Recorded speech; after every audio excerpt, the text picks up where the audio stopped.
The morning of September 11th, 2001, started like any other training day at our facility in Virginia Beach. I was a petty officer first class with SEAL Team 6, officially known as DevGRU, the Naval Special Warfare Development Group. We'd been running close-quarters combat drills since 0600, sweating through our fatigues in the humid Virginia morning. The smell of gun oil and cordite hung in the air of the kill house as we practiced room clearing for the 100th time that month. I remember exactly where I was when Chief Dawson came running into the training facility, his face pale despite his deep tan. "Everyone stop! We're under attack!" he shouted, pointing toward the small television mounted in the corner of our ready room. We crowded around the screen just in time to see the second plane hit the south tower. The room went silent except for the sound of our breathing and the voice of the news anchor, struggling to comprehend what was happening. I watched the tower burn, smoke pouring into the clear blue New York sky, and I felt something shift inside me, a transition from peacetime operator to wartime warrior that happened in an instant. "Gear up," Commander Phillips said quietly, appearing in the doorway. "This changes everything. We're going to war, gentlemen, and we're going to be the tip of the spear." He was right. Within hours we were on lockdown, confined to base while the country tried to understand the scope of the attacks. The television played footage on an endless loop, the planes hitting the towers, people jumping from windows, the buildings collapsing in massive clouds of dust and debris, nearly 3,000 people dead, the Pentagon burning, a field in Pennsylvania scarred by Flight 93. That night, lying in my bunk at the team compound, I couldn't sleep. None of us could. We knew our lives had just changed forever. Somewhere in the world was the man responsible for this, Osama bin Laden, and every operator in DevGRU understood that finding him and killing him had just become our primary mission. The next few weeks were a blur of activity.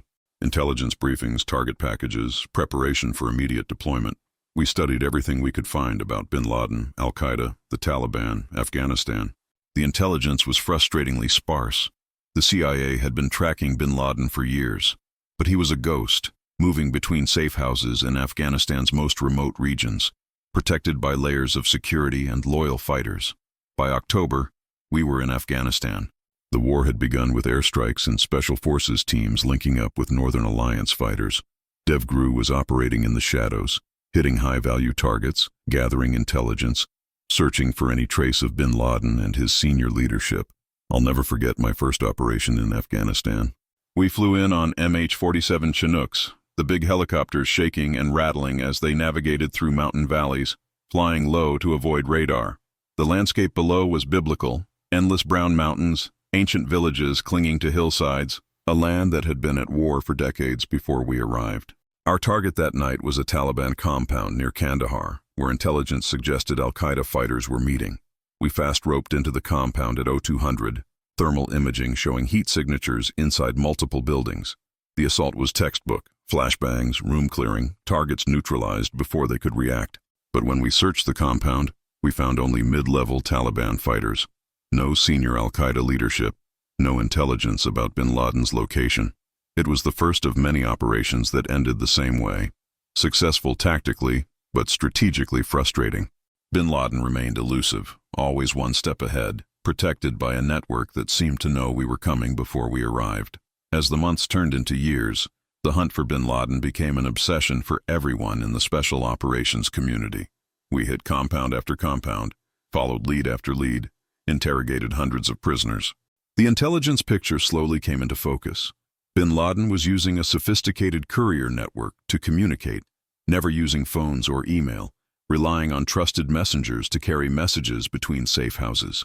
In late 2002, I was part of a team that hit a compound in eastern Afghanistan based on intelligence that bin Laden had been there recently. The compound was empty when we arrived, but the tea was still warm. We'd missed him by hours, maybe less. I stood in that empty room, looking at the mat where he'd been sitting, and felt rage building inside me. How could one man continue to evade the most sophisticated military and intelligence apparatus in human history? The answer, I would later learn, was more complicated and disturbing than any of us could have imagined. By 2003, the focus had shifted to Iraq, and many resources were diverted to that new war. But a core group of operators and intelligence analysts never stopped hunting bin Laden. We knew he was out there, knew he was planning more attacks, knew that finding him was essential not just for justice but for preventing future attacks. I did 3 more rotations to Afghanistan between 2003 and 2007, each one frustrating in its own way. We were killing and capturing Taliban and Al-Qaeda fighters, disrupting their operations, but the big target remained free. There were rumors and false leads constantly. Bin Laden was in Pakistan, in Iran, in the tribal areas along the Afghan-Pakistan border. Every rumor had to be investigated, every lead followed to its conclusion. The work was grinding and dangerous. We lost good men in those years, helicopter crashes, firefights, IEDs. Every death felt personal because we were such a tight-knit community. We trained together, fought together, mourned together. The funerals at Arlington became a regular occurrence, another dress uniform event where we stood in formation and said goodbye to brothers. But we never stopped hunting. Even when the trail went cold, even when years passed without significant intelligence, we maintained a dedicated task force focused solely on finding Osama bin Laden. The task force was headquartered at the CIA with operators from DevGru and Delta Force on rotation, ready to launch at a moment's notice if we got actionable intelligence. In 2007, something changed. Intelligence analysts at the CIA identified a courier who seemed to be particularly trusted by Al-Qaeda leadership. His real name was Ibrahim Saeed Ahmed, though he went by several aliases. He was careful, never used phones, never stayed in one place long, always maintained operational security. But the CIA was patient, tracking him through human intelligence sources, watching him from a distance, building a pattern of life analysis. It took 3 more years. But in August 2010, the courier led surveillance teams to a compound in Abbottabad, Pakistan, a garrison town about 35 miles north of Islamabad, home to Pakistan's military academy. The compound was unusual. High walls topped with barbed wire, minimal windows facing outward, sophisticated security measures that seemed far beyond what a normal Pakistani family would need. The CIA began intense surveillance of the compound using satellites, signals intelligence, and human sources. They identified 3 families living there: the courier and his family on the first floor, the courier's brother and his family in a separate building, and a 3rd family on the 2nd and 3rd floors of the main house. This 3rd family was never seen outside the compound. Their trash was burned rather than put out for collection. They had no phone or internet connection. Someone was going to great lengths to remain invisible. When I got the call to return to Virginia Beach in February 2011, I knew something big was happening. The whole team was being recalled from various deployments and training rotations. We assembled in the secure briefing room at the team compound, and that's when we first heard about the Abbottabad compound. "Gentlemen," the intelligence officer began, pulling up satellite imagery on the screens, "we believe we've found him. We believe Osama bin Laden is living in this compound in Pakistan, and you're going to be the ones who bring him to justice." The room erupted in questions.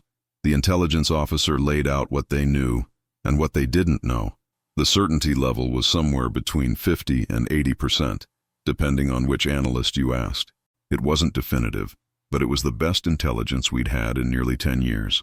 "We're going to train for this mission until we can execute it perfectly," Commander Phillips told us. "We'll build a full-scale replica of the compound and practice the assault until we can do it in our sleep. When we launch, there will be no mistakes. This is what we've been waiting for since September 11th. This is our moment." We spent the next 2 months training at a remote facility in North Carolina where a complete replica of the Abbottabad compound had been built. We practiced the assault dozens of times, refining every movement, planning for every contingency. We studied the compound layout until we could navigate it blindfolded. We rehearsed what we'd do if we encountered stiff resistance, if bin Laden was wearing a suicide vest, if Pakistani military responded during the operation. The planning was incredibly detailed. We'd fly in on specially modified Black Hawk helicopters, stealth versions that had reduced radar signatures. We'd hit the compound at night, using night vision equipment that gave us a massive advantage. We'd have multiple contingency plans if things went wrong. The mission was called Operation Neptune Spear, and it had been approved at the highest levels of government. But there was something they weren't telling us, something I wouldn't learn until much later, something that would shake my faith in everything we'd been told about September 11th and the wars that followed. That morning in the briefing room, looking at satellite photos of the Abbottabad compound, I believed I was preparing to bring a terrorist to justice. I believed the story I'd been told for nearly 10 years. I had no idea how wrong I was about so many things. I had no idea that the truth about bin Laden, about September 11th, about the flights that should never have taken off, all of that would only become clear years later, after the operation was over, and I started asking questions nobody wanted to answer. But I'm getting ahead of myself. First, let me tell you about the raid itself, about what happened that night in Abbottabad, about the 40 minutes that changed history, or at least changed the official story we've all been told. Chapter 2. The Raid on Abbottabad. The night of May 1st, 2011 began in Jalalabad, Afghanistan, where we'd staged for the operation. I sat in the hangar at the airfield checking my gear for the 10th time, running through the mission plan in my head. Around me, the other operators were doing the same, cleaning weapons, adjusting kit, reviewing satellite imagery one more time. The nervous energy was palpable, though we all maintained the calm exterior that years of training had ingrained in us. I was carrying an HK-416 assault rifle, a pistol, extra magazines, flashbangs, breaching charges, zip ties, medical supplies, and about 50 pounds of other gear.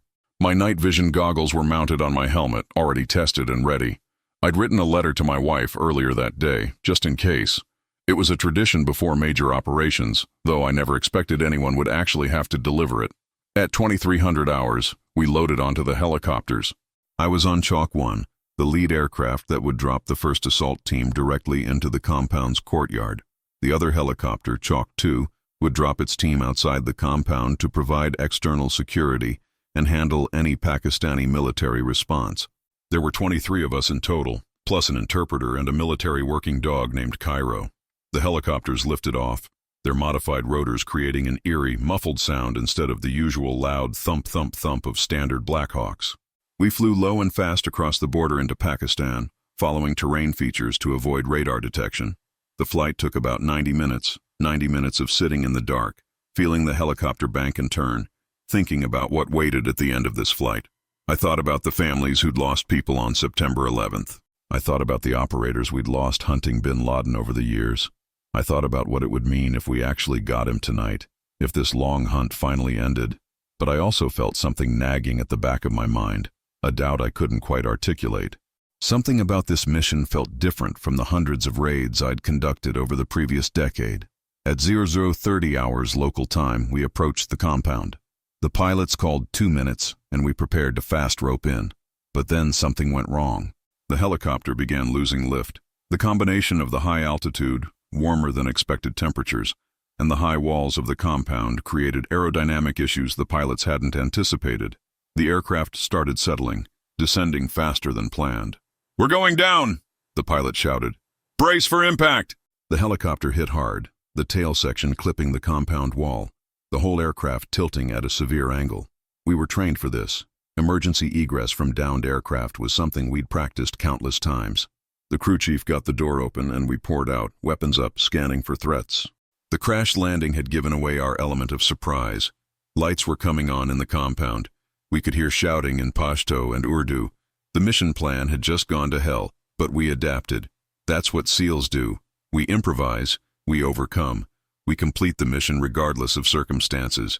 My team moved toward the main building while other operators secured the guest house where the courier lived. The compound was laid out exactly as we'd trained. Every door, every window, every staircase was where we expected it to be. That part, at least, was going according to plan. We breached the ground floor door and entered, night vision turning the darkness into shades of green. The interpreter was calling out in Arabic and Pashto, telling anyone inside to come out with their hands up. No response. We moved through the ground floor room by room. Clear, clear, clear. Nobody on the ground floor. The stairs to the second floor were narrow and steep. This was the danger zone, a fatal funnel where defenders have every advantage. We moved up carefully, one operator covering while another advanced. At the top of the stairs, we encountered a man stepping out from a doorway. He was wearing traditional Pakistani clothing, looked to be in his 20s. He saw us and reached for something. 2 of our operators fired, controlled pairs of shots. The man went down. We moved past him, clearing rooms. A woman and several children were cowering in one room, terrified by the sounds of the helicopter crash and the gunfire. The interpreter tried to calm them while we continued clearing. The 3rd floor, that's where the intelligence said bin Laden would be if he was here. The staircase was even narrower, almost claustrophobic with our gear. At the top, another figure appeared in a doorway. Tall, thin, bearded. In the green wash of night vision, I couldn't make out facial features clearly, but something about his bearing, his height, matched the descriptions we'd been given. More shots fired. The figure dropped. We moved into the room, weapons trained on the fallen man. 2 women were screaming, trying to rush toward him. Operators grabbed them, pulled them away. We needed to secure the room, make sure there were no weapons, no suicide vests, no other threats. "Get the lights on," someone shouted. One of the operators hit the light switch, and suddenly we could see in normal light. The man on the floor was older, maybe in his 50s, with a gray-streaked beard. Blood was pooling beneath him from gunshot wounds to the head and chest. "Is it him?" someone asked. That's when things got strange. Commander Phillips pushed into the room, knelt beside the body, examined the face. "It's him," he said. "It's bin Laden. We got him." But looking at the man on the floor, I wasn't certain. Yes, he looked like the photos we'd studied. But the man in those photos had been taken years ago, and people change. This man looked older, frailer, different somehow from what I'd expected. There was something off about the whole situation, but in the chaos of the moment, with adrenaline pumping and the mission still unfolding, I pushed the doubt aside. "Bag him," Phillips ordered. "Get DNA samples, photographs, everything. We need positive identification." While some operators handled the body, the rest of us continued clearing the compound and collecting intelligence. We gathered computers, hard drives, documents, anything that might contain useful information about Al-Qaeda operations. The amount of material was staggering. The entire 3rd floor was full of papers, computer equipment, and other items. Outside, Chalk 2 had landed successfully and established a security perimeter. The crashed helicopter was being rigged with explosives. We couldn't leave the classified stealth technology for the Pakistanis to examine. A backup Chinook helicopter had been launched from Jalalabad and was en route to pick us up since we'd lost 1 aircraft. We'd been on the ground for about 38 minutes when we got the call to prepare for extract. The Pakistani military had been alerted by the noise of the crash and the firefight, and they would be responding soon. We needed to be gone before they arrived in force. The body, the man we believed to be Osama bin Laden, was placed in a body bag and carried to the extraction helicopter. We loaded all the intelligence materials we'd collected. The explosives on the downed helicopter were armed. Everyone was accounted for, including Cairo the dog, who'd performed perfectly despite the chaos. As we lifted off, I watched the compound recede below us. An explosion lit up the night as the downed helicopter was destroyed. We'd done it, executed a mission deep in Pakistani territory, possibly killed the world's most wanted terrorist, and extracted without losing anyone. By any measure, it was a successful operation. But during the flight back to Jalalabad, I couldn't shake the feeling that something wasn't right. The man we'd killed certainly looked like bin Laden. The compound matched intelligence reports. Everything about the operation confirmed what we'd been told. And yet, something felt orchestrated, too perfect, too convenient after all these years of failure. When we landed back at Jalalabad, the mood was jubilant. Senior officers were congratulating everyone, calling it a historic operation.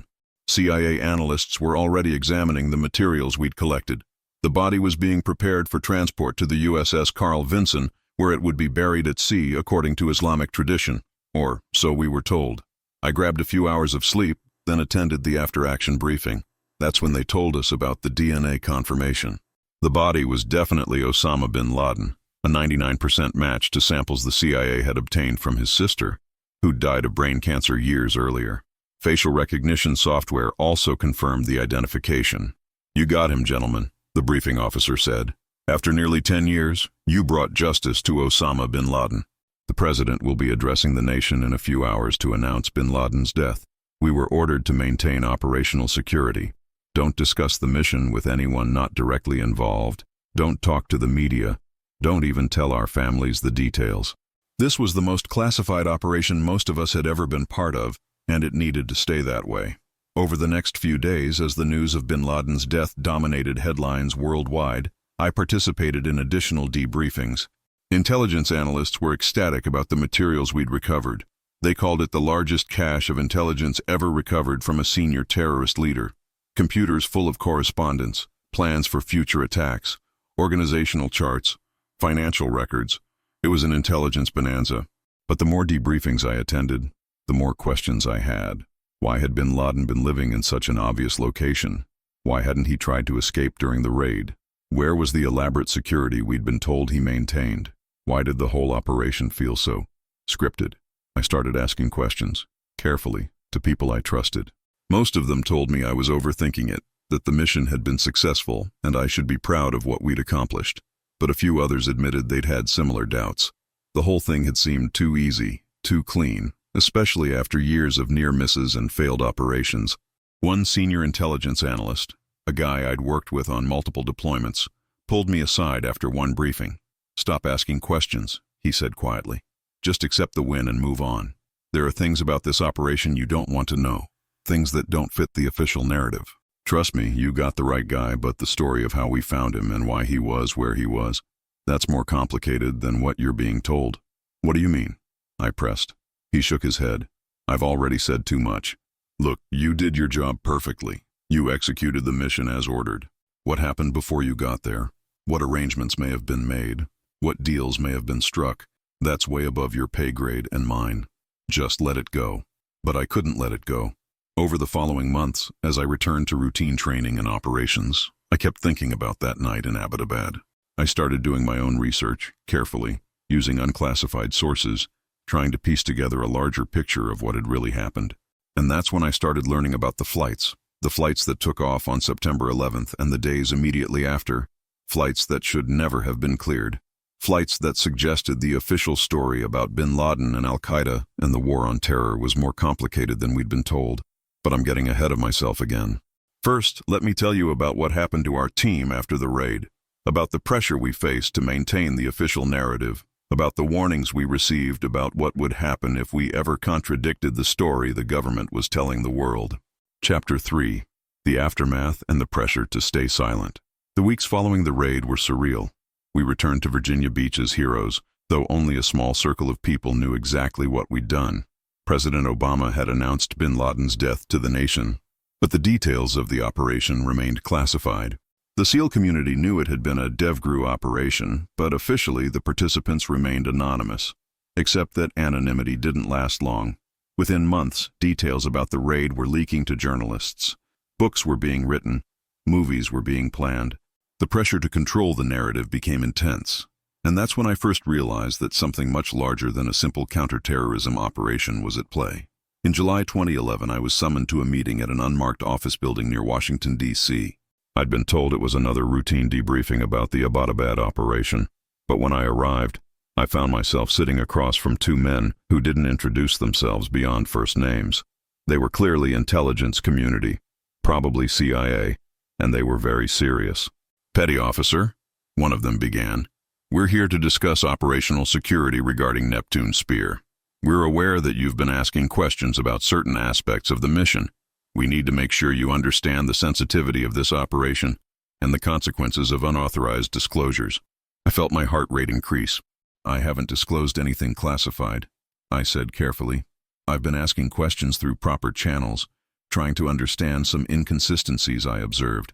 The second man leaned forward. "What inconsistencies?" I hesitated, knowing I was stepping into dangerous territory. But I was a SEAL. We're trained to confront challenges directly, not to hide from difficult conversations. The compound seemed too easy to penetrate. The security was far less sophisticated than we'd been led to expect. The man we killed didn't resist the way we'd been told bin Laden would resist. And some of the intelligence we supposedly recovered from the compound. It seemed almost too convenient, too perfectly aligned with current threat assessments. The two men exchanged glances. The first one spoke again, his voice carefully measured. "You're a smart operator and you're right to question what you observe. That's part of what makes you good at your job. But in this case, you need to understand that there are aspects of this operation that you're not cleared to know. Aspects that involve diplomatic arrangements, intelligence sources and methods, and strategic considerations far beyond the tactical mission you executed." "So you're saying the official story isn't complete?" I asked. "I'm saying that the story the public needs to hear and the complete truth are sometimes different things, especially in matters of national security. Osama bin Laden is dead. That part is absolutely true. You and your team killed him in Abbottabad. Also true. But the circumstances of how we located him, why he was where he was, and what arrangements were made to facilitate the operation, Those details are classified at levels you don't have access to. The second man added, and they need to stay classified. We're not threatening you. We're explaining reality. This operation has massive geopolitical implications. Pakistan, Afghanistan, Saudi Arabia, the entire Middle East, they're all affected by how this story is told and understood. The official narrative serves important strategic purposes. Deviating from that narrative could have serious consequences, not just for you personally, but for national security. What kind of personal consequences? I asked, though I already knew the answer. Loss of security clearance, loss of career, potential prosecution under the Espionage Act if you disclose classified information. Social isolation. Other team members won't want to associate with someone who violates operational security, and that's if you're lucky. There have been cases of people who pushed too hard on sensitive operations and found themselves facing much more serious problems. The meeting lasted another 30 minutes. They asked me specific questions about who I'd talked to, what exactly I'd said, what materials I'd accessed during my research. I answered honestly. I hadn't done anything improper, and I wanted them to know that. By the end, the tone had softened somewhat. Look, the first man said as the meeting concluded, you're a good operator and a patriot. You did something incredibly important for your country. Be proud of that. Accept the commendations you'll receive. Take care of your family. Continue your career. Just don't try to dig deeper into aspects of the operation that are beyond your need to know. Can you do that? I nodded, but I didn't make any promises. I'm not good at letting things go when they don't make sense, especially when the inconsistencies are as troubling as what I'd observed in Abbottabad. Over the next year, I watched as the official narrative of the raid became cemented in public consciousness. The movie Zero Dark 30 came out, dramatizing the hunt for bin Laden. Books by former SEALs provided insider accounts of the raid. The story was everywhere, and it was always the same. Through brilliant intelligence work and military precision, America had tracked down and killed the architect of September 11th. But I kept noticing small details that didn't fit. In one of the books written by a team member, there were descriptions of bin Laden's compound that didn't match what I remembered. In another account, the timeline of events during the raid was subtly different from what actually happened. These weren't huge discrepancies, but they suggested that even among the operators who'd been there, the story was being shaped and managed. I started keeping notes. Nothing classified, just observations and questions. I documented the differences between what I remembered and what was being publicly reported. I noted which details seemed to change depending on who was telling the story. I began to see a pattern. The official narrative was being carefully constructed to support a specific version of events, and anything that didn't fit that narrative was being smoothed over or eliminated. In early 2013, something happened that deepened my suspicions. I ran into an Air Force officer at a special operations conference who'd been assigned to CENTCOM during the period when we were hunting bin Laden. We got to talking over drinks, and he mentioned something that made me stop cold. You know what always bothered me about the bin Laden thing? He said, slightly drunk. The flights. The flights right after September 11th that never should have been cleared to take off. I was working air traffic control coordination back then, and there were Saudi flights leaving the U.S. while all other air traffic was grounded. We were ordered to facilitate their departure even though it violated every protocol we had. When I asked my commander about it, he told me to shut up and follow orders, that it was being handled at the highest levels. What flights? I asked, my pulse quickening. What are you talking about? He looked around nervously, suddenly realizing he might have said too much. Forget it. I'm drunk. I shouldn't have mentioned it. But I couldn't forget it. I went home that night and started researching. What I found shocked me. There were multiple documented reports of Saudi nationals, including members of the bin Laden family, being allowed to leave the United States in the days immediately after September 11th, when all other air traffic was grounded. The 9/11 Commission had investigated this and concluded the flights were approved by FBI officials, but the details were murky and contradictory. Why would we allow potential witnesses, people connected to the bin Laden family, to leave the country during the most important investigation in American history? It made no sense unless there was a reason to want them gone, unless their presence and potential testimony would complicate a narrative that was already being constructed. I started digging deeper, using FOIA requests and public records to piece together what had happened in the days after September 11th. The more I learned, the more disturbed I became. There were patterns of decisions made at the highest levels of government that suggested the official story of September 11th and the subsequent war on terror was more complicated than we'd been told. And then I learned about the control tower recordings. In June 2013, I was contacted by a former air traffic controller named Michael Chen who'd read about my involvement in the bin Laden raid through the rumor mill in the special operations community. He reached out through a mutual friend saying he had information I needed to hear. We met at a coffee shop in Alexandria, Virginia. Chen was retired now, but on September 11, 2001, he'd been working at Newark Liberty International Airport. He looked nervous, constantly checking to see if anyone was paying attention to our conversation. "I shouldn't be telling you this," he began. "But after what you did, after you risked your life hunting bin Laden, you deserve to know the truth. On September 11th and in the days after, I helped clear flights that should never have been approved. Saudi nationals, bin Laden family members, intelligence officials, they all got out while everyone else was grounded. We were ordered to facilitate their departure and not to ask questions." "By who?" I asked. "Who gave those orders?" "It came from the FAA headquarters, but they were clearly taking direction from somewhere higher up. FBI, maybe CIA, maybe even higher than that. We had protocols for situations like that. Full security screening, interviews, documentation. None of that happened. These people were waved through and put on planes like VIPs being evacuated." "And you have proof of this?" Chen nodded slowly. "I kept copies of the flight logs, the authorization documents, everything. I knew it was wrong, and I knew someday someone would need to see the evidence. I've held on to it for 12 years, afraid to come forward because I didn't know who to trust. But after bin Laden was killed, I started wondering, what if everything we were told was part of a larger manipulation? What if the people who died on September 11th died for reasons we don't understand?" He slid a flash drive across the table. "It's all on there.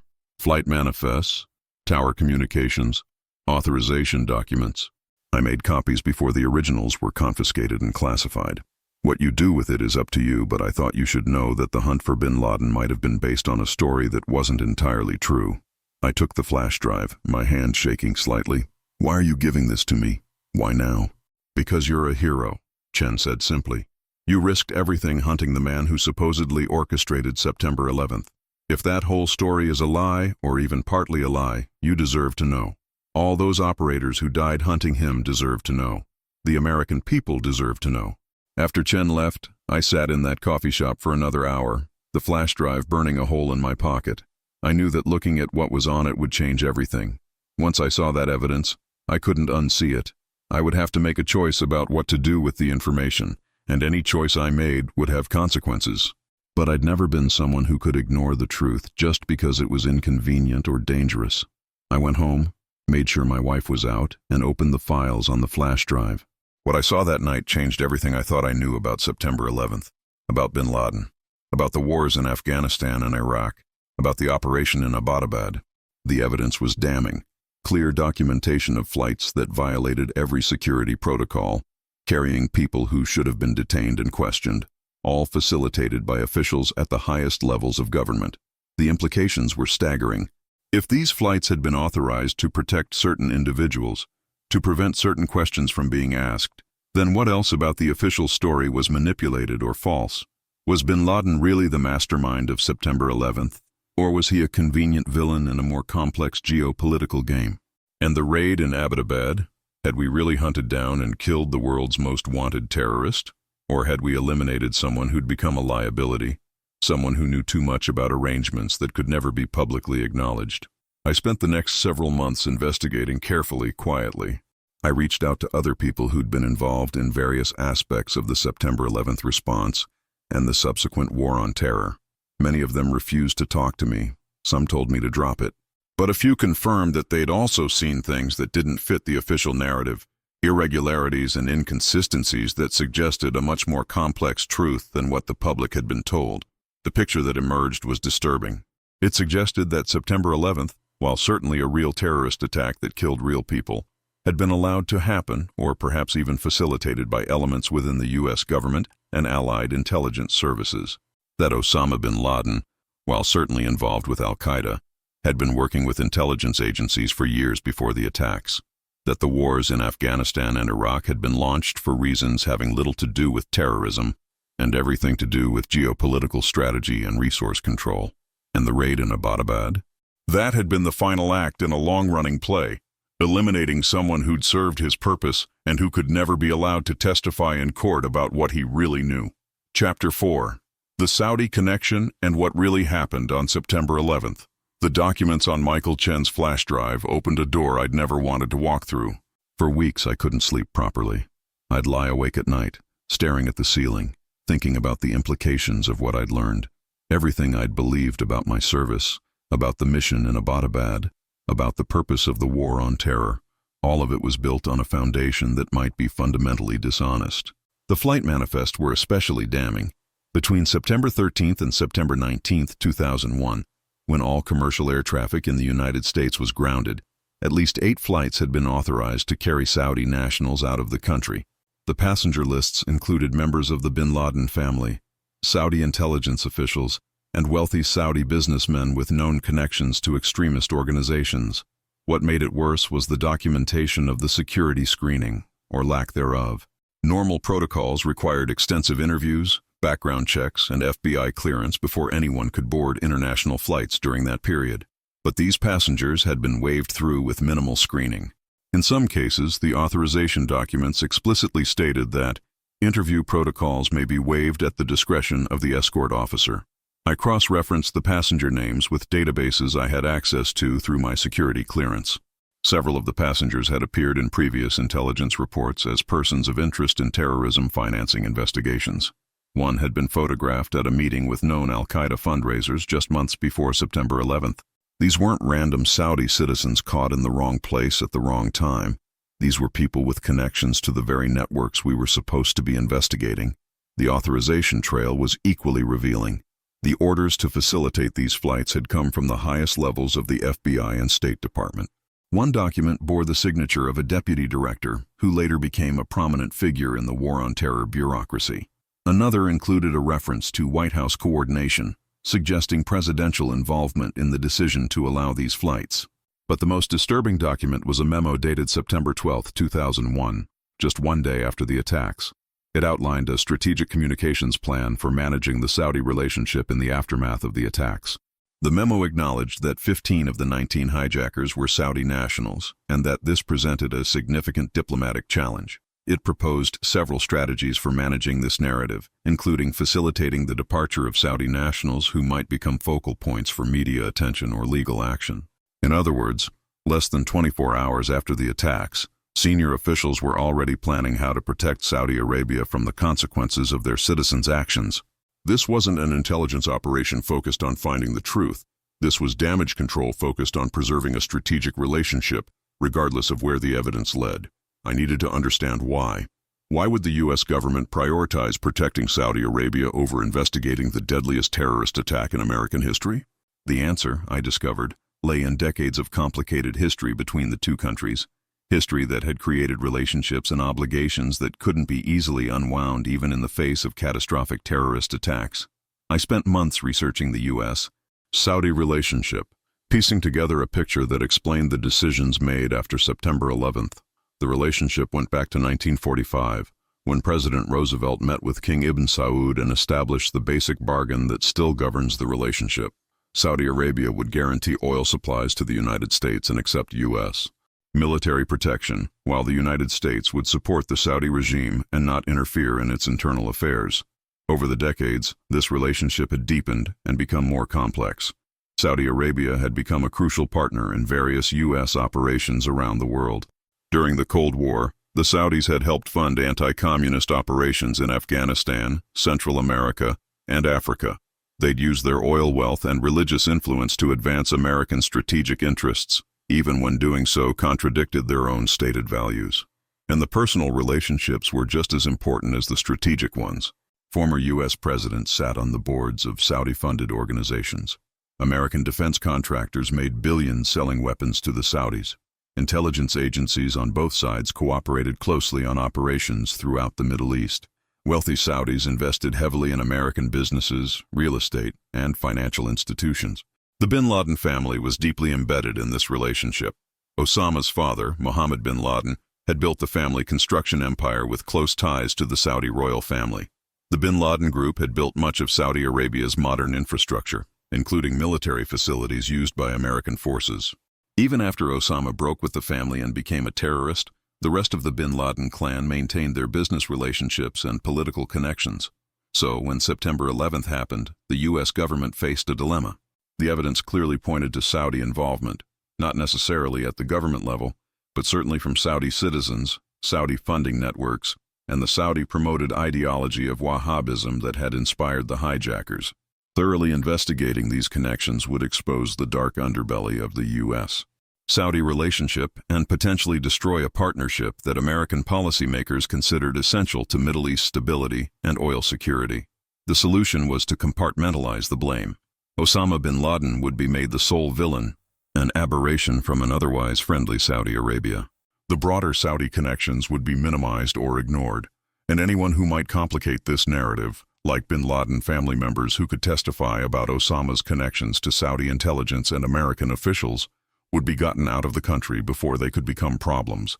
This explained the flights, but it raised even more disturbing questions. If the U.S. government had been willing to compromise the investigation of September 11th to protect Saudi Arabia, what else had been compromised? Had there been warnings about the attacks that were ignored because acting on them would have damaged the Saudi relationship? Had there been opportunities to prevent the attacks that were missed because of political considerations? I found evidence suggesting the answer to both questions was yes. Intelligence reports from 2000 and 2001 showed that multiple agencies had information about suspicious activities by Saudi nationals in the United States. Some of these individuals had connections to the future hijackers. The FBI had opened investigations, but they'd been hampered by political sensitivities and orders not to aggressively pursue leads that might embarrass the Saudi government. The famous Phoenix memo, written by an FBI agent in July 2001, warning that bin Laden might be sending students to U.S. flight schools, had been largely ignored by FBI headquarters. One of the reasons, according to agents I spoke with, was concern about profiling Saudi nationals and damaging diplomatic relations. Then there was the case of the two hijackers who'd been living in San Diego in 2000 and 2001. They'd been in contact with a Saudi intelligence asset who was providing them assistance. The FBI knew about these contacts but didn't connect the dots until after September 11th. Why? Again, political sensitivities about investigating Saudi connections too aggressively. The pattern was clear. Before September 11th, the U.S. government had been unwilling to seriously investigate Saudi connections to terrorism, because doing so would complicate an important strategic relationship. After September 11th, they'd been unwilling to expose the full extent of Saudi involvement for the same reason. The official narrative, that al-Qaeda was an independent terrorist organization led by Osama bin Laden, allowed everyone to avoid the more complicated and disturbing truth. But where did this leave Osama bin Laden himself? Was he the mastermind terrorist we'd been told he was, or was he something more complicated? The more I researched, the more I realized that bin Laden had been connected to U.S. intelligence operations long before he supposedly turned against America. In the 1980s, he'd been part of the Afghan Mujahideen fighting the Soviet occupation. This operation had been funded by the CIA and coordinated with Saudi intelligence. Bin Laden had been a useful asset, wealthy, connected, ideologically committed to fighting communism. After the Soviets withdrew from Afghanistan in 1989, bin Laden continued working with various intelligence agencies on operations in Bosnia, Chechnya, and other conflicts. The relationship was murky and deniable, but it existed. Bin Laden was an asset who could be used when convenient and disavowed when necessary. So what happened? Why did he supposedly turn against his former sponsors and orchestrate September 11th? The official story was that he'd become radicalized by U.S. troops being stationed in Saudi Arabia during and after the Gulf War. But was it that simple? An alternative interpretation of the evidence suggested something more complicated, that bin Laden had remained an intelligence asset even as he publicly positioned himself as America's enemy. That September 11th, while certainly a real attack that killed real people, had been allowed to happen because it served multiple strategic purposes, justifying military action in the Middle East, strengthening domestic surveillance powers, and reshaping the geopolitical landscape in ways that benefited both American and Saudi interests. This wasn't a conspiracy theory in the sense of some grand unified plot. It was more like a confluence of interests, different actors pursuing their own agendas in ways that happened to align. creating a situation where a terrorist attack could be both genuine and strategically useful. The details didn't need to be coordinated if everyone understood their role and what they were expected to do. And bin Laden's role? Perhaps he'd been promised protection, told that the attacks would be allowed to proceed, but that he'd be kept safe afterward. Perhaps he'd believed his old intelligence contacts when they assured him he could live quietly in Pakistan after the attacks, that the public manhunt would be for show while his actual safety was guaranteed. This would explain so much about what happened after September 11th. It would explain why bin Laden had been so hard to catch despite massive intelligence efforts, because people with access to those intelligence efforts were ensuring he stayed one step ahead. It would explain why he'd been living in Abbottabad, a garrison town crawling with Pakistani military, in a compound that was obvious rather than hidden, because he'd felt safe there, protected by arrangements made at levels we weren't aware of. And it would explain why the raid in Abbottabad had been necessary in 2011. After nearly 10 years, bin Laden had become more of a liability than an asset. The wars he'd helped justify were winding down. Public interest in the war on terror was fading, and he knew too much about the arrangements that had been made, the deals that had been struck, the real story of September 11th and its aftermath. He had to be eliminated before he could talk, before he could be captured and put on trial, where he might say things that couldn't be allowed into the public record. The raid wasn't about justice. It was about silencing a witness who'd served his purpose and who could never be allowed to tell his version of events. This realization hit me like a physical blow. I'd risked my life, lost friends, spent years hunting a man who might have been working with elements of the same government that had sent us after him. The whole thing was a carefully constructed narrative designed to hide the truth about September 11th, about the war on terror, about the real relationships and deals that shaped American foreign policy. But I still didn't have proof. Not the kind of proof that would convince a skeptical public or stand up to government denials. What I had was circumstantial evidence, patterns that suggested a disturbing truth but didn't definitively prove it. I needed something more concrete, something that would force people to confront the possibility that the official story was a lie. That's when I remembered something from the raid in Abbottabad, something I'd noticed but not understood at the time. In the room where we'd killed bin Laden, there had been a safe. We'd breached it and removed its contents as part of the intelligence collection. I'd only caught a glimpse of what was inside. Documents, what looked like computer disks, some personal items. But I remembered thinking it was odd that the safe had been so easy to open, almost as if someone had provided us with the combination. What had been in that safe? What had happened to its contents? The official story was that we'd collected a massive trove of intelligence from the compound, computers, hard drives, documents. But what if some of what we'd collected was never intended to be made public? What if there were documents in that safe that told a different story than the one we were supposed to tell? I started trying to track what had happened to the materials recovered from Abbottabad. This was difficult. Most of it was classified far above my clearance level. But I had contacts in the intelligence community, people who owed me favors or who shared my concerns about the official narrative. Slowly, carefully, I began to piece together what had happened to the intelligence cache we'd recovered. Most of it had been analyzed and used to develop new target packages for counterterrorism operations. Some had been selectively released to the public to demonstrate bin Laden's continued involvement in planning terrorist attacks. But some materials, the most sensitive items, had been classified at the highest levels and sequestered in a special access program that even most intelligence analysts couldn't access. One of my contacts, a CIA analyst who'd worked on the Abbottabad materials, confirmed what I suspected. There were documents in that collection that didn't fit the official narrative, he told me over an encrypted phone call. Letters that suggested ongoing communication with people who were supposed to be his enemies. Financial records that showed money coming from sources that should have been hostile.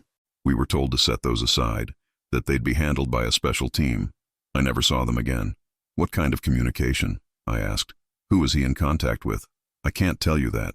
It's way beyond classified. But I will say this. If those documents ever became public, a lot of people in very high positions would have some very difficult questions to answer. The raid solved a problem, but it also created a potential crisis if the full truth ever came out. This was it. Confirmation that there were documents proving bin Laden's continued connections to intelligence agencies, proving that he wasn't the independent terrorist mastermind we'd been told he was. But those documents were locked away, classified, inaccessible to anyone who might use them to challenge the official story. I'd reached the limits of what I could discover through investigation. The truth existed, but it was hidden behind classification walls I couldn't breach without breaking laws and destroying my career. I had to make a decision about what to do with what I'd learned. Chapter 5. The Truth and the Price of Silence. The decision that confronted me in late 2014 was perhaps the most difficult of my life. I had evidence, not absolute proof, but strong circumstantial evidence, that the official story of September 11th and the hunt for Osama bin Laden was fundamentally dishonest. I knew about the flights that should never have been cleared, the Saudi connections that had been buried, the intelligence warnings that had been ignored, and the documents from Abbottabad that had been hidden away. I could go public with what I knew. Leak the documents Chen had given me to journalists. Tell my story about the inconsistencies I'd observed during the raid. Force the government to answer uncomfortable questions. But doing so would have consequences I couldn't ignore. I sat down with my wife one evening and tried to explain the situation without revealing classified information. I've learned things about the bin Laden operation that trouble me, I told her. Things that suggest the story we've been told isn't complete. I'm trying to decide whether I should stay silent or speak out. She looked at me with worried eyes. What would happen if you spoke out? I'd lose my career, definitely. Probably face prosecution under the Espionage Act. We'd lose our home, our income, maybe our freedom. And I'm not sure anyone would believe me. The official story is so well established, and I'd be just one voice contradicting it. But you think it's the truth? She asked.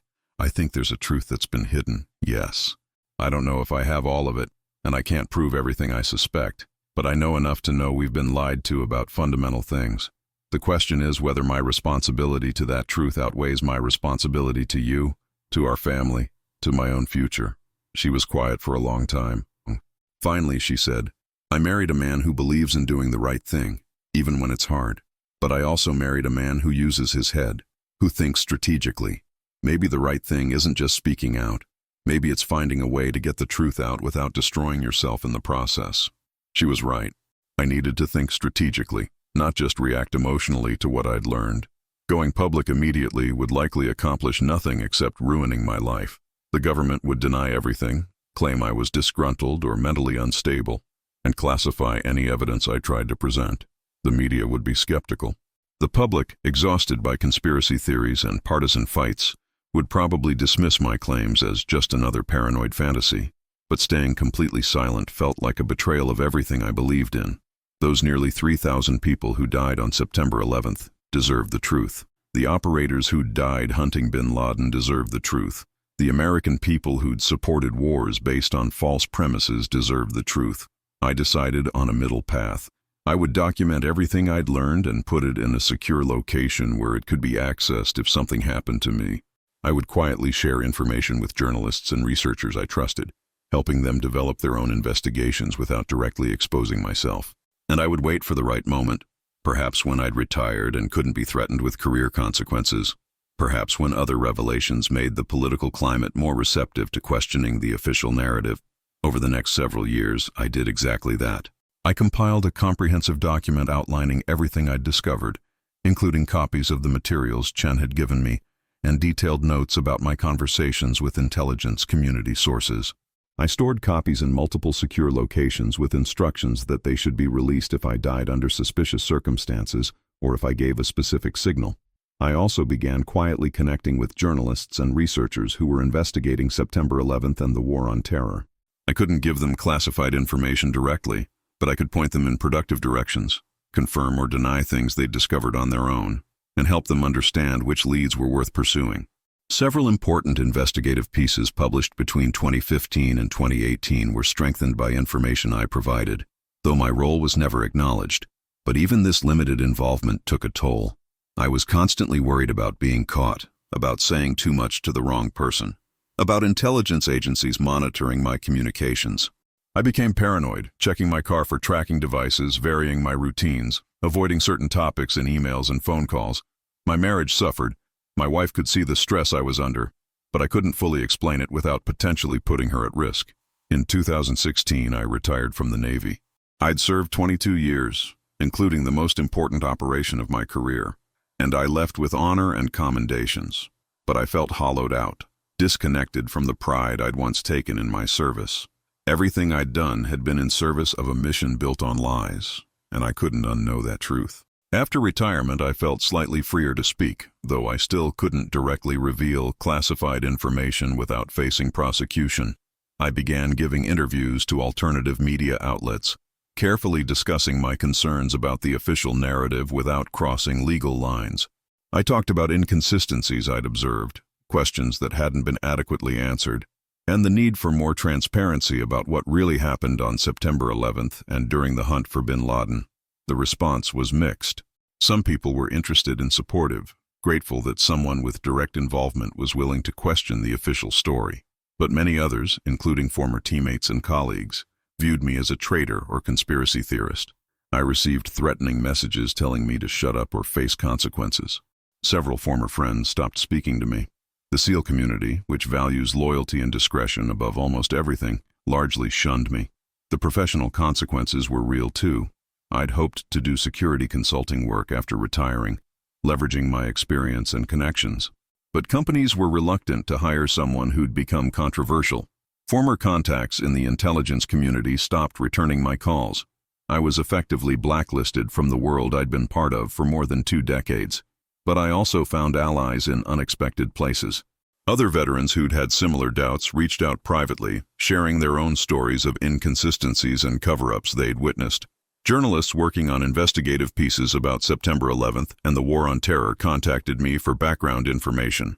Slowly, a community formed of people who believed the official story was incomplete or dishonest, and who were committed to finding the truth. In 2019, something significant happened. The FBI released partially declassified documents about its investigation into Saudi connections to the September 11th attacks. The documents, while heavily redacted, confirmed much of what I'd suspected. There had been extensive contact between Saudi officials and some of the hijackers, and the FBI had investigated these connections, but had been pressured not to pursue certain leads too aggressively. The release was prompted by a lawsuit filed by families of September 11th victims, who'd been demanding more transparency about Saudi involvement. The documents didn't prove everything I believed, but they demonstrated that the official narrative had indeed minimized Saudi connections to the attacks. It was a small vindication, proof that questioning the official story wasn't just paranoid conspiracy theorizing. I used the release of these documents as an opportunity to speak more openly. I gave interviews to several mainstream journalists, discussing my concerns about how the Saudi connection had been handled and why the full truth about September 11th might never be publicly acknowledged. Some of these interviews reached wider audiences than my previous efforts had. The response from the government was swift and predictable. A spokesperson for the Department of Defense issued a statement saying I was not authorized to speak about classified operations and that my characterization of events did not align with official records. Several former colleagues publicly criticized me, saying I was violating the trust of the SEAL community and endangering operational security. But I also received private messages of support from current and former officials who confirmed that I wasn't wrong about the basic thrust of my concerns. "Keep pushing," one former CIA officer told me. "The full truth needs to come out eventually, even if it's uncomfortable. People like you who were actually there have more credibility than researchers or activists. Your voice matters." In 2020, the COVID pandemic disrupted everything, including my efforts to get the truth about bin Laden and September 11th into wider public consciousness. The country was focused on immediate crises, and historical questions about the War on Terror seemed less urgent. But I used the time to write extensively, documenting my experiences and analysis in detailed form. And then, in August 2021, something happened that brought all these questions back into focus: the U.S. withdrawal from Afghanistan. After 20 years of war, a war that had been justified by the need to eliminate the Taliban and prevent Afghanistan from being used as a terrorist sanctuary, American forces were leaving in chaotic and humiliating circumstances. The Taliban were back in power. Thousands of Afghans who'd worked with U.S. forces were being left behind. Billions of dollars worth of military equipment had been abandoned or captured. Watching the scenes from Kabul airport, the desperate crowds, the people falling from aircraft, the suicide bombing that killed 13 American service members, I felt overwhelming anger and sadness. This was how it ended. 20 years, thousands of American lives, hundreds of thousands of Afghan lives, trillions of dollars, all for this? The war in Afghanistan had been the direct result of September 11th and the hunt for Osama bin Laden. If the official story about those events was dishonest, then every death, every injury, every sacrifice in Afghanistan had been based on a lie. The weight of that realization was crushing. I decided I couldn't stay silent anymore.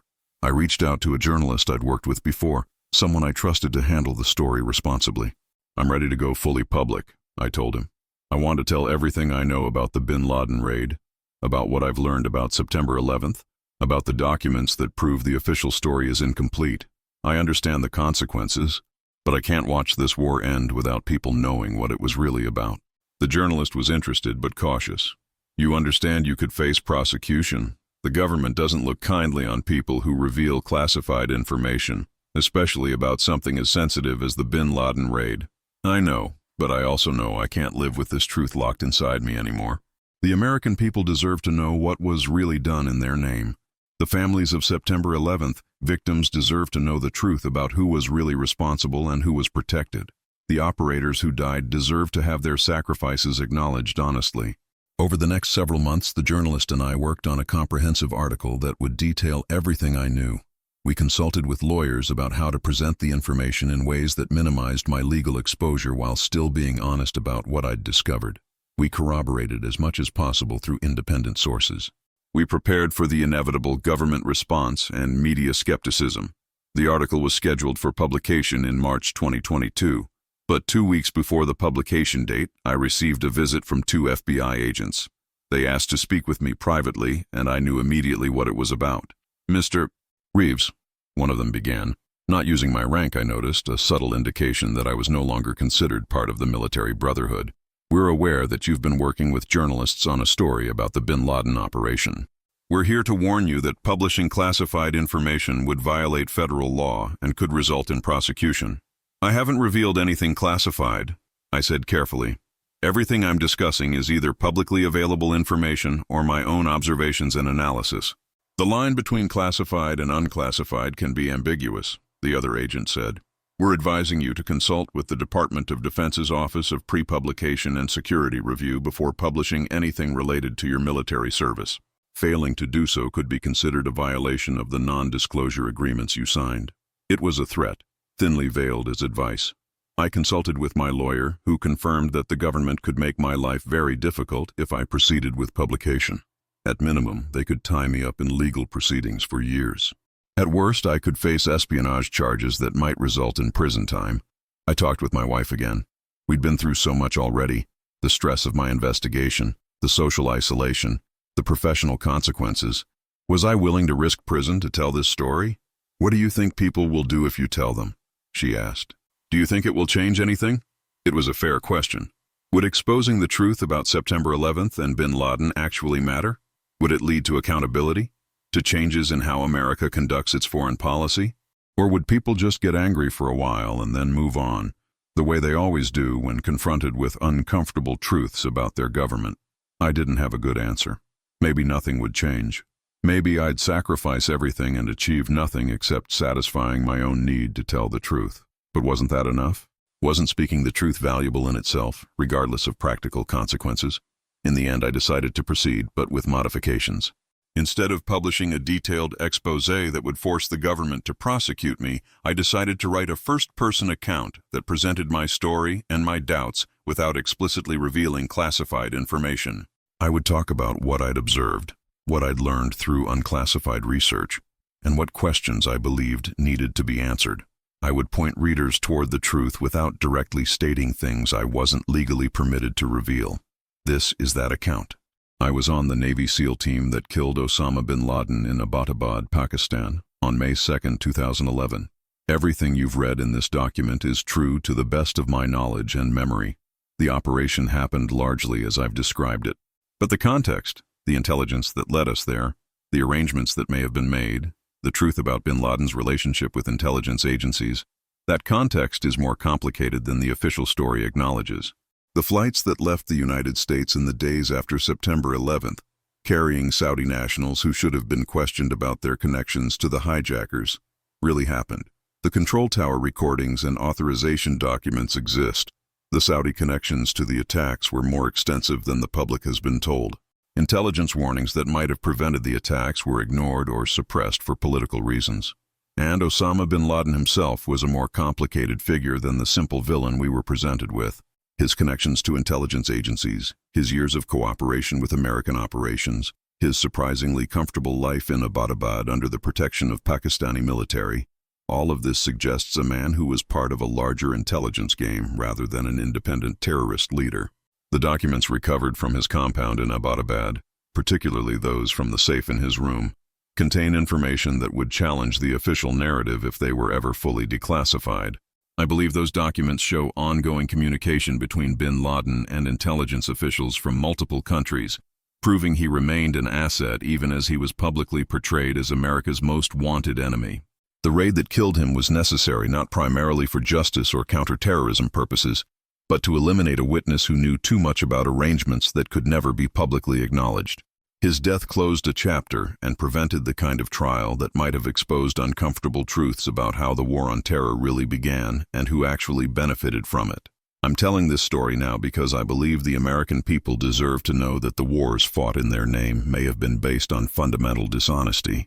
The nearly 3,000 people who died on September 11th deserve to have the full truth about why they died and who was really responsible. The thousands of American service members who died in Afghanistan and Iraq deserve to have their sacrifices acknowledged honestly, not as heroes in a necessary war against terrorism, but as pawns in a much more cynical geopolitical game. I don't expect everyone to believe me. I don't have absolute proof of everything I suspect, but I do have evidence.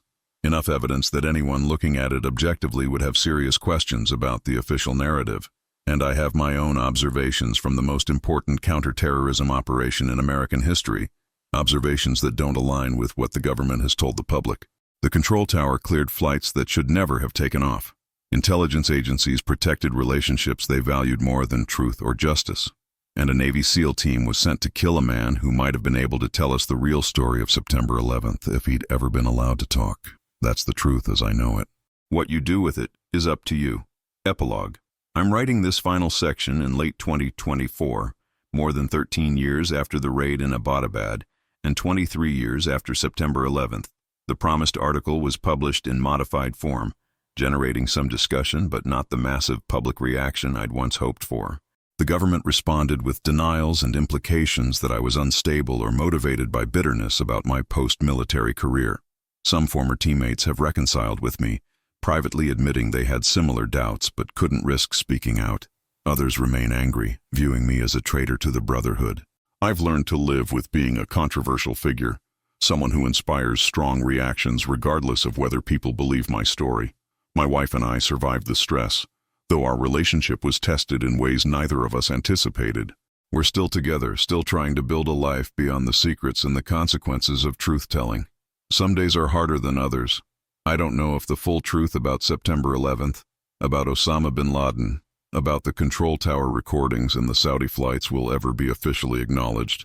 Classification rules mean that some of the most important documents won't be released for decades. By then, most of the key players will be dead and the events will be ancient history.